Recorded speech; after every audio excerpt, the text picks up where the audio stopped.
threat. So in this public setting, a rare thing for the intelligence community, where you get to speak directly to the American people, can you explain what the Made in China 2025 initiative is and why China's pursuing it and whether the American people should be concerned?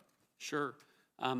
Thanks for the question, Senator. And you and I have talked, and earlier I identified China as the greatest threat that we face, the greatest threat actor that we face moving forward for the exact reasons that you've talked about.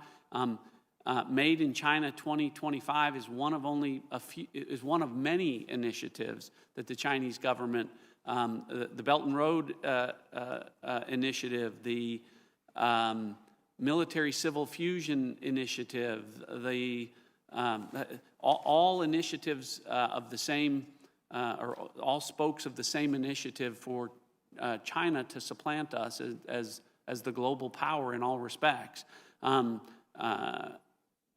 so, it's why I think you and I agree that China is the rising threat, and why we have to look at the national intelligence policy framework and our budgeting and our resource allocation to make sure that we're dedicating towards all of these different initiatives where an authoritarian regime wants to set the marketplace rules, as they do with Made in China 2025, where they want Chinese companies dominating industry across 10 different sectors, just as they want with the military fusion, Chinese companies gathering and collecting intelligence and sharing it with the Chinese Communist Party.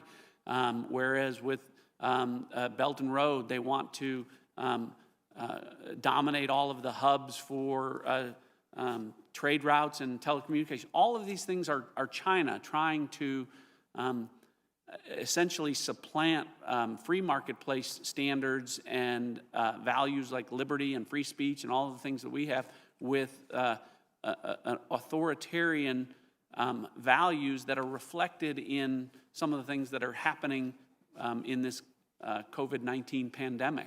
Yeah, before we get to the way they're using coronavirus and COVID, just stay for a second at the Chinese Communist Party's use of tech and maybe emphasize AI in particular. How do the communists who lead China, and to be clear, when U.S. businesses pretend that there is a public-private sector distinction in China, they're exaggerating. There is not much of a public-private sector distinction in China, but it's understandable, both because U.S. companies want those markets, 1.4 billion people and 400 million are middle class. There are more middle class people in China than in the U.S. Of our 325 million, only about 250 are middle class. So there's a lot of consumers in China. It makes sense that U.S. producers would be interested in having access to those markets. But also, it's important for us to always underscore that our opponent here is not the Chinese people. Our opponent is the communist leadership of China. But what is the Communist Party trying to do with tech and with AI in particular? So we'll use an example, because I'll start with 5G, because 5G leads to AI, AI leads to quantum.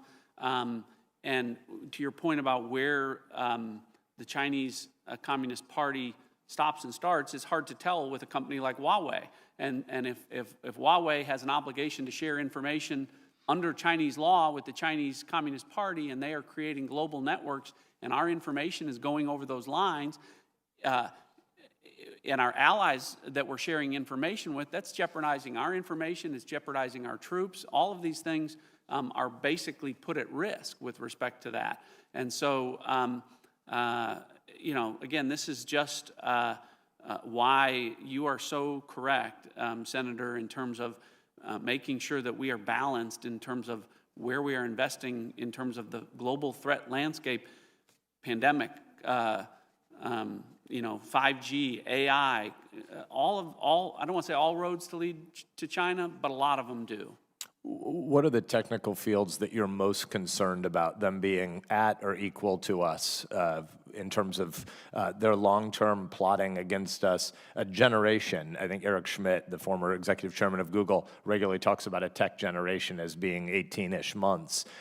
What technical fields are you most concerned about their near parity arrival with us? Yeah, so I mean, just in terms of the point, cybersecurity generally tying in, I mentioned 5G, but one of the things that I'm most concerned about is investment towards quantum computing. We have with the NSA, we have the best code makers and breakers in the world.